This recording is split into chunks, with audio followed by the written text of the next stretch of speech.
Hello everyone, welcome back. तो आज मैं एक बहुत ही वायरल कॉन्सेप्ट या फिर कह सकते हैं कंट्रोवर्सी के बारे में डिस्कस करने वाली हूँ, जो कि रिसेंटली काफी दिनों से मैं देख रही हूँ पूज्य श्री प्रेमानंद महाराज जी के लिए और अनिरुद्धाचार्य जी के लिए।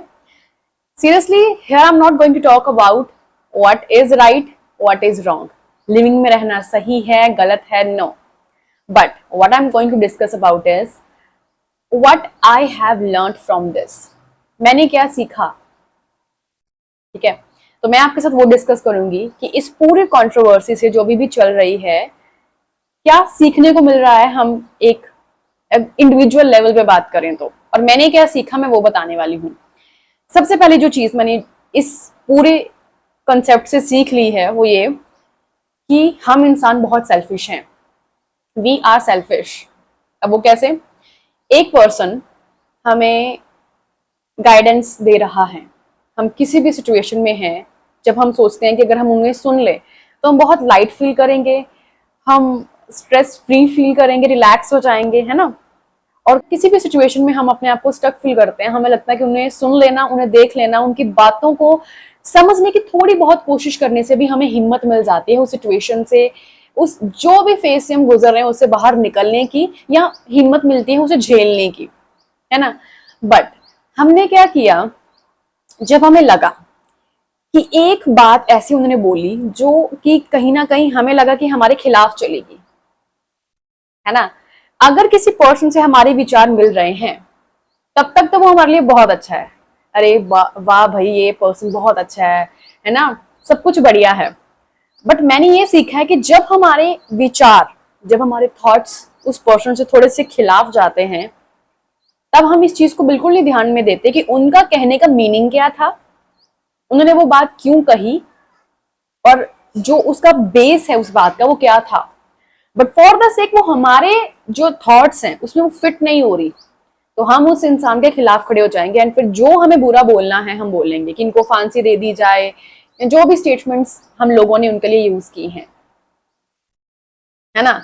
मतलब हम बहुत सेल्फिश हैं। हमें वो इंसान सही है जो हमारे साथ रहकर हमारे लिए बात कर रहा है, बट जब वो बात उसने हमारे थॉट्स के खिलाफ जाकर की तब हमारे लिए वो बुरा बन गया। वही मे बी कि हम सच सुनना नहीं चाहते।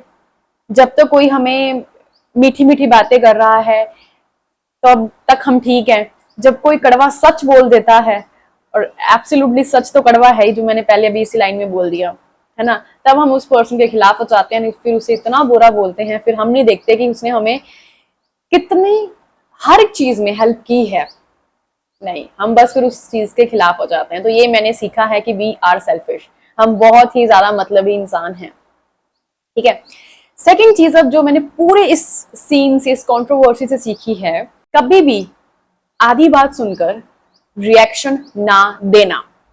जैसे कि प्रेमानंद महाराज जी ने भी और अनिरुद्धाचार्य जी ने भी ये बोला था कि लड़कियां लड़के जब एक से ना रहकर, है ना, मतलब जब उन्होंने मल्टीपल रिलेशनशिप्स में होते हैं तो फिर उनका मुश्किल हो जाता है किसी एक रिलेशनशिप में ट्रू रहना, मतलब शादी को निभाना। बट हमने उसको ऐसे तोड़ मरोड़ के पकड़ लिया कि सिर्फ उन्होंने लड़कियों के ही बारे में बोला है, और उसी के लिए हम जज करने लग पड़े कि अरे यार ये तो औरतों को नीचा दिखाना चाहते हैं, या ये चाहते नहीं कि औरतें आगे बढ़े, औरतें भी इंडिपेंडेंट बने, ये वो, नो। बस हमने वो उतनी सी बात सुनी और उसी पे रिएक्शन दे दिया और उसी पे उनके खिलाफ चले गए। फिर हम क्या क्या बोल रहे हैं वो हमें भी नहीं पता कि हमने कितनी लिमिट्स क्रॉस कर दी हैं उन पर्संस के लिए जिन्होंने हमारी बहुत बहुत पॉजिटिवली जो है वो लाइफ चेंज की हुई है, बहुत positively, and specially Premanand Maharaj जी ने। अनिरुद्धाचार्य जी के मैं इसलिए बोल रही हूँ क्योंकि कई बार हम सोचते हैं कि यार तो फनी वे में चीजें समझा देते हैं और हम उनको उस वे में सीरियस नहीं लेते, इसलिए मैं बोल रही हूँ स्पेशली टू प्रेमानंद महाराज जी। हमें उनके खिलाफ जाने में भी एक सेकंड लगा कि उन्होंने लड़कियों के लिए ऐसा बोल कैसे दिया कि जब होटल का खाना खा लेते हैं तो माँ के हाथ का खाना सही नहीं लगेगा। मतलब कि जब एक चार इंसान के साथ हम रिलेशनशिप रखते हैं तो एक जगह शादी चल ही नहीं पाएगी। जब उनसे किसी ने क्वेश्चन किया कि लव मैरिज हो या अरेंज मैरिज, आजकल शादियां टिक नहीं रही हैं, और हमने लड़कियों वाला जो बात है सिर्फ उसको सुना बस उसी के ऊपर रिएक्शन दिया और उसी के लिए उनको बुरा भला बोलना शुरू कर दिया। ठीक है। एंड ये जो दो मेन चीजें हैं जो मुझे लगता है मैंने इस पूरे कॉन्सेप्ट से सीखी हैं, आई होप कि मैं बहुत इजीली, बहुत एक सरल जो मैंने वर्ड्स यूज किए हैं, सिंपल लैंग्वेज यूज की है, वो मैं उसमें आपको बता चुकी हूँ इसमें, कि मैंने ये बहुत अच्छे से सीख लिया है। पहला कि हम बहुत सेल्फिश हैं, अपने हिसाब से चीजों को सुनना समझना चाहते हैं, और दूसरा कि हम सिर्फ आधी बात सुनते हैं और उसके ऊपर बस हमें होता है कि बस उस सामने वाले को पकड़ लो कि उसने बोला कैसे। नो मैटर कि हम एक बार इस पे भी ध्यान दे दें कि पूरी बात तो सुन लें कि पूरी बात हुई क्या थी, उनसे प्रश्न, उनसे क्वेश्चन पूछा क्या गया था, क्या आंसर उन्होंने दिया था, बट नहीं, हम सिर्फ उनका रिएक्शन, मतलब जो उनका उन्होंने वर्ड आगे जो आंसर दिया उस पर्सन को, उस पे हम फोकस किया हमने, और उस आधे पे ही हमने फोकस किया, और वो था लड़कियों पे बस। इसके बाद अब बात करते हैं, एज अ साइकोलॉजिस्ट मैं आपसे ये चीज बोलूं कि I seriously don't think so कि अगर एक इंसान के मल्टीपल रिलेशनशिप्स हैं तो वो एक पर्सन के साथ अपनी लाइफ, पूरी लाइफ अच्छे से स्पेंड कर सकता है। अब आराम से इस चीज को समझते हैं। लेट्स सपोज कि अगर मैं एक रिलेशनशिप में गई, मेरा वहां किसी रीजन से रिलेशनशिप सही नहीं रहा, मेरा वो पहला रिलेशनशिप था, वो पर्सन टॉक्सिक था, लेटर ऑन जैसे जैसे रिश्ते में मैं आगे बढ़ी मुझे पता चला एंड मैंने फाइनली उसे ब्रेकअप कर लिया। ठीक है। अब अगर यहाँ पे मैं ट्रू हूं, seriously I will take time, मुझे टाइम लगेगा उस रिश्ते से, उस पर्सन के साथ जो मेरी मेमोरीज थी, जो हमारे मोमेंट्स थे, जो जो भी चीजें हमने शेयर की साथ में, उससे बाहर निकलने में मुझे टाइम लगेगा। ठीक है, मुझे 6 महीने, 1 साल, कईयों को तो ज्यादा टाइम लगता है, मुझे इतना टाइम लग गया। उसके बाद मैं गई एक दूसरे रिलेशनशिप में, कि ठीक है पहला रिलेशनशिप नहीं चला, इसका मतलब ये तो नहीं कि मैं पूरी जिंदगी बस उसी के पीछे अब वेस्ट कर दूंगी। मैंने उस रिलेशनशिप से कुछ सीखा, अब now it's time to move on. मैं दूसरे रिलेशनशिप में गई, अब दूसरे रिलेशनशिप में कुछ टाइम रहने के बाद भी मुझे पता चल गया कि नहीं यार ये पर्सन टॉक्सिक है, मैं नहीं इस पर्सन के साथ रह सकती। मैंने उसके साथ भी ब्रेकअप किया, और फिर उसके बाद मुझे टाइम लगेगा। या तो मैं बहुत इमोशनलेस हूं कि मुझे कोई फर्क ही नहीं पड़ रहा, या तो फिर वो प्यार सच्चा था ही नहीं जो मैं इससे निकली और उसको फिर पकड़ लिया। अब दूसरे रिलेशनशिप से मैं निकली, मुझे फिर टाइम लगेगा उस चीजों से हील होने में, कि नहीं यार मेरा दूसरी बार भी चल नहीं पाया, है ना, क्या गलतियां मैंने की, क्या गलतियां मुझे उस पर्सन में दिखी जो मुझे नहीं चाहिए एज अ लाइफ पार्टनर अपने उस पर्सन में जो मेरे साथ था, और उसमें चीजें थी, है ना। तो मैं उस चीज से आगे आगे बढ़ती बढ़ती बढ़ती, अगर मैं तीसरे रिलेशनशिप में जाती हूँ और फिर मैं उसको ये कह के छोड़ती हूँ कि ये भी टॉक्सिक है, तो तीसरी बार ना उस पर्सन की गलती नहीं है, तीसरी बार गलती है मेरी, कि मैं अपने पहले 2 रिलेशनशिप्स में सीखी ही नहीं कि क्या मुझे चीजें चाहिए और क्या टॉक्सिक चीजें हैं। तीसरी बार तो मुझे यूं समझ में आ जाना चाहिए कि पर्सन कैसा है कैसा नहीं। मेरे 2 बार का एक्सपीरियंस जो है मेरे साथ अब, बट हमने इस चीज को ऐसे लिया कि नहीं यार अगर एक इंसान चाहे तो वो जितने मर्जी रिलेशनशिप्स रख सकता है। रिलेशनशिप्स एक पर्सन जो है ना, जहां तक एज अ साइकोलॉजिस्ट मैं समझ पाई हूं कि हम मैक्सिमम, मैं बोल रही हूँ, सिर्फ 2 रख सकते हैं। तीसरे के साथ हम जाते हैं तो maybe we are like कि ठीक है यार चिल करो, मैंने 2 रिलेशनशिप में रह के देख लिया है, कुछ नहीं होता, कोई सच्चा प्यार व्यार नहीं होता। और अगर आपको मान लिया कि तीसरी बार सच्चा प्यार किसी से हो भी गया, है ना, और उसके बाद भी आपको उससे ब्रेकअप हो रहा है, और जब आप 4th में रिलेशनशिप में जाओगे और जिसके साथ आप चौथी बार रिलेशनशिप में गए, लेट्स सपोज कि उसके साथ आपकी शादी की ही एज थी, उस टाइम तक आपकी शादी हो गई, और वो शादी इसलिए टिक नहीं पाएगी कहीं ना कहीं क्योंकि आप उस रिश्ते को, ये जो बात मैंने इस कंट्रोवर्सी में एक जगह सुनी थी, वीडियो में मैंने देखी, कि सबसे पहली बात हो जाती है कि क्यों शादियां नहीं चलती हैं इतने सारे रिलेशनशिप्स रखने के बाद, क्योंकि हम ना जिस इंसान से मैरिज करते हैं, शादी में होते हैं, हम कंपैरिजन करते हैं जिनके साथ हम रिलेशनशिप्स में थे। अरे उसमें तो ये चीज थी, उसमें ये चीज बेस्ट थी, उसमें तो ये बहुत बढ़िया बात थी, बस उसमें यही गलती थी इसके लिए मैंने उसको छोड़ दिया, बट इससे जब शादी हुई है इसमें तो मुझे कोई चीज लगती ही नहीं है। हम कंपैरिजन खुद ब खुद कर रहे हैं, ऑटोमेटिकली हम कंपेयर कर रहे हैं कि वो मेरे लिए ऐसे करता था, वो मुझे ऐसे पैम्पर करता था, मेरे नाराज होने पे वो मुझे ऐसे मनाता था, है ना। तो यहाँ पे ये चीज समझने की जरूरत है कि क्यों एक इंसान को मल्टीपल रिलेशनशिप्स नहीं रखने चाहिए।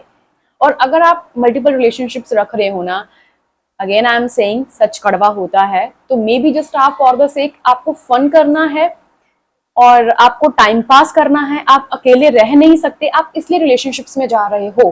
क्योंकि प्यार आपको एक बार, दो बार, तीन बार, इससे ज्यादा नहीं हो सकता। तीसरी बार में मैं बहुत हार्ड लेवल से कह रही हूँ कि बहुत, चलो एक एक अलग लेवल आपका केस है, तो आपको तीसरी बार प्यार हो गया, बट इससे ज्यादा प्यार नहीं हो सकता। इससे ज्यादा आप रिलेशनशिप में हो तो ये आपकी ही गलती है। आप just for the sick fun के लिए हो, अकेलापन आपको ना लगे, दोस्तों में आप बोल सको कि मैं भी रिलेशनशिप में हूँ, ये मेरी गर्लफ्रेंड है, ये मेरा बॉयफ्रेंड है, इसके लिए हो आप। बस आपको प्यार नहीं है। प्यार इतनी बार नहीं हो सकता कि एक से हुआ सच्चा प्यार, दूसरे से हुआ सच्चा प्यार, तीसरे से हुआ नहीं। प्यार बस एक बार होता है। और अगर एक बार मान लो आपको अट्रैक्शन थी, उसको आप प्यार समझ रहे हो, जब वो टूटेगा तो नेक्स्ट टाइम के लिए आप संभल जाओगे। बट आपके मल्टीपल रिलेशनशिप्स उसमें नहीं होंगे कि आप एक को छोड़ा, दूसरे को छोड़ा, तीसरे को छोड़ा, चौथे के साथ आप कंफर्टेबल यही बोल रहे हो कि ये मेरा सच्चा प्यार है। वो प्यार नहीं होगा।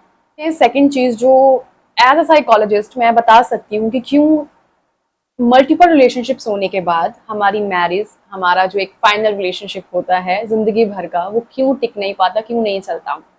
एक तो जो मैंने आपको पहले बताया कि कंपैरिजन, और वो मैंने वीडियो में सुना था और मुझे ये चीज बहुत अच्छी लगी कि यस, ये भी एक रीजन होता है कि क्यों शादियां, एक रिश्ता नहीं चलता। क्योंकि हम कंपेयर करते हैं, जब हम फाइनल एक रिश्ते में जाते हैं, शादी में जाते हैं, तो हम जो हमारे रिलेशनशिप्स जो हमारे रहे होते हैं, हम उनके साथ कंपैरिजन करते हैं उस पर्सन को। सेकंड जो मैं समझती हूँ कि शादी क्यों नहीं चलती, जब हम मल्टीपल रिलेशनशिप्स में रहते हैं, तब उनसे एक को छोड़ा, दूसरे को छोड़ा, तीसरे को छोड़ा, फोर्थ के साथ हमारी फाइनल जो है वो शादी हो गई, तब हम ना इंसान के साथ वर्क करना छोड़ देते हैं। अब वर्क करने इन द सेंस कि हमारा ना पेशेंस लेवल खत्म हो जाता है। कहीं ना कहीं हम परफेक्ट पार्टनर ढूंढने की कोशिश में लगे रहते हैं। एक को छोड़ा, नहीं यार ये ना, इसके साथ नहीं हो पाएगा क्योंकि वो टॉक्सिक है, चलो मान लिया। दूसरे को छोड़ा, इसके साथ भी नहीं हो पाएगा। तीसरे को छोड़ा, और चौथे जब शादी में गए तो कहीं ना कहीं हम ये सोचते हैं कि नहीं यार, इसमें भी वो बात है ही नहीं जैसे मुझे पार्टनर चाहिए था। हमारे अंदर पेशेंस है ही नहीं। हम इस चीज को समझना ही नहीं चाहते कि हर एक इंसान जो है उसमें कोई ना कोई कमी है, कोई भी परफेक्ट नहीं है। बट हमें लगता है कि ये मेरे हिसाब से नहीं है, ये मेरे हिसाब से नहीं है, क्योंकि हमारा पेशेंस है ही नहीं। शादी से पहले हमें लगता था कि इसके साथ कौन सा मेरा कुछ लीगल वाला रिश्ता जुड़ गया है, इसको तो मैं कभी भी छोड़ दूं, चाहे फिर वो लड़का है चाहे फिर वो लड़की, इसे तो मैं कभी भी छोड़ दूं। पर शादी के बाद ये ना हमारा एक तरह का बिहेवियर बन जाता है कि हमें इंसान के साथ वर्क करना ही नहीं, हमें रिश्तों के ऊपर वर्क करना ही नहीं है। हमारे लिए सिंपल भी होता है उस चीज से निकलना, छोड़ना। अगर शादी से पहले है तो ब्रेकअप कर लेना, शादी के बाद है तो डाइवोर्स, सिंपल। हम इंसान के साथ उस रिश्ते में वर्क करना ही नहीं चाहते कि क्या एक दूसरे की कमियां हैं, कैसे उन चीजों को पूरा करना है, कैसे अपने पार्टनर की हेल्प करनी है। हमें बस एक सिंपल वे पता चल चुका होता है इतने मल्टीपल रिलेशंस में रहने के बाद कि छोड़ दो, ये नहीं ठीक है तो कोई और मिल जाएगा। हम अपने आप को लेके बस सोचते हैं कि बस हमें वो चीज नहीं मिली तो हमें इस रिश्ते में नहीं रहना। हम इंसान से काम नहीं करना चाहते। तो ये दो चीजें थी जो मैंने सीखी, और ये जो दो रीजंस थे जो मुझे लगता है कि शादियां क्यों नहीं चल पा रही हैं आज के टाइम पे। आई होप कि जो मैं आपको समझाना और बताना चाह रही थी इस वीडियो के थ्रू आपको पता चल चुका हो। एंड आई विश कि ये वीडियो आपके लिए लिटिल बिट इंफॉर्मेटिव रहे। अगर आपको वीडियो अच्छी लगी है then hit the like button and do subscribe to my channel for more such videos. I will be back with more interesting topic. Till then take care.